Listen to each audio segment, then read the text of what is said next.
Doctor Yunus সাহেব ওই দিন রাত্রে শেখ হাসিনা আমাকে ডাকছিলেন কথা বলার জন্য, আমি তার ডাকে সাড়া দেই নাই। ডক্টর ইউনূস সাহেব, আপনি ভুলের সাথে বিদায় হয়ে যাবেন। পরিষ্কার ভাষায় বলতে চাই, আগামীকাল পর্যন্ত টাইম। আপনি কমিশন বাতিল করলেন কিনা পরিষ্কার বলতে হবে। গত 15 বছর পর্যন্ত লড়াইয়ের মাঠে আমরা ছিলাম। গত 15 বছর ফ্যাসিস্ট সরকারের বিরুদ্ধে রক্ত আমরা জড়িয়েছি। ডক্টর ইউনূস সাহেব, ফ্যাসিস্ট সরকারের নির্যাতনের শিকার আপনি হয়েছেন, কিন্তু আপনি রাস্তায় রক্ত দেন নাই। আমরা আপনাকে শ্রদ্ধার সাথে অন্তর্বর্তীকালীন সরকারের প্রধান বানিয়েছি। আমাদের রক্তের উপরে দাঁড়ায় আপনি অন্তর্বর্তীকালীন সরকারের প্রধান হয়েছেন, কিন্তু আজকে প্রমাণিত হয়েছে আপনার সরকার ব্যর্থ। তার কারণ হল, আমার মনে হচ্ছে কোন গোয়েন্দা আপনার কাছে কোন রিপোর্ট পৌঁছায় না।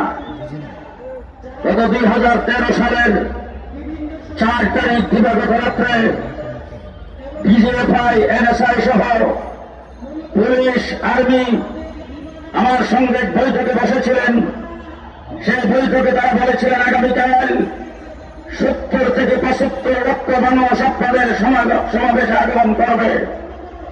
ডক্টর ইউনূস সাহেব ওই দিন রাত্রে শেখ হাসিনা আমাকে ডাকছিলেন কথা বলার জন্য,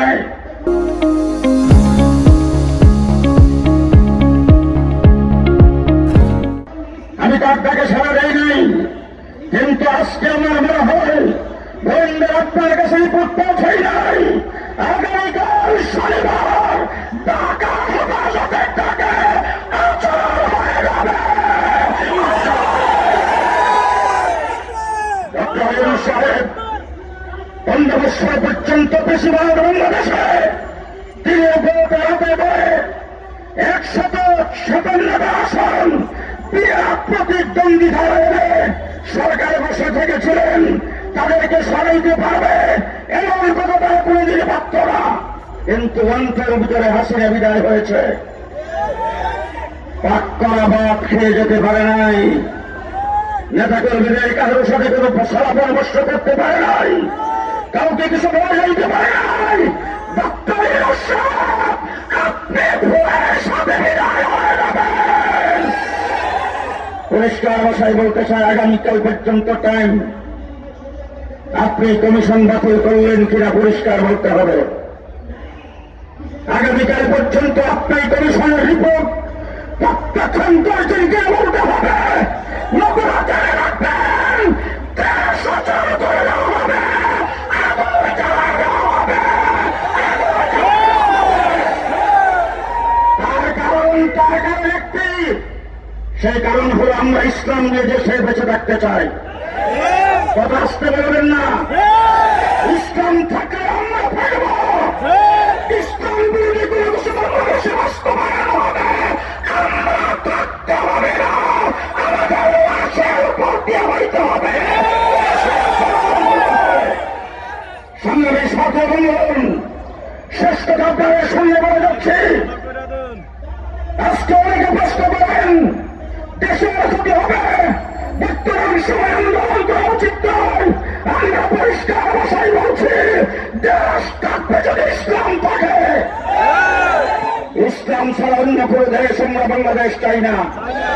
সুতরাং বাংলাদেশের সংবিধান হবে ইসলাম ভিত্তিক, বাংলাদেশের নারীদের সংস্কার হবে ইসলাম ভিত্তিক, বাংলাদেশের বিষয় বিভাগের সংস্কার হবে ইসলাম ভিত্তিক, বাংলাদেশের শিক্ষা কমিশন হবে ইসলাম ভিত্তিক।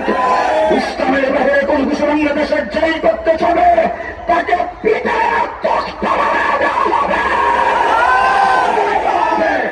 আমি জানতে চাই, আজকে আমার মিরপুর উত্তরাতে জীবন নামাজ পড়ে আসতে দেরি হয়েছে, কারণ রাস্তায় অসংখ্য মিছিল দেখেছি। প্রত্যেকটা মিছিল চলো চলো সবার যোদ্ধারে চলো। আসার পথে দিনাজপুর থেকে একজন টেলিফোন করে বলছেন, হুজুর পর্যন্ত 42টা বাস প্রস্তুত হয়েছে, রাত্রে বেলা হবে। ঢাকা শহরের কোন অঞ্চল নয় দিনাজপুর। আমি এখানে আসার পরে বলেছেন 4 থেকে 7,500 মানুষ শুধু পরিশ্রম থেকে বংশের হচ্ছেন। গোটা বাংলাদেশ কালকে একত্রিত হবে, সেই মাঠ থেকে আমরা আগামী দিনে কর্মসূচি ঘোষণা করব।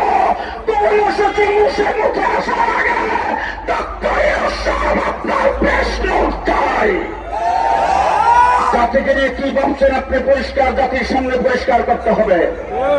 আমরা আপনাকে সহযোগিতা করে ক্ষমতায় রেখেছি, নতুন আওয়ামী লীগ পেশাবাদ শক্তি ভারতের সহযোগিতায় আপনাকে পানি দিয়ে গিলে ফেলত, সেটা আমাদের কারণে করতে পারে নাই।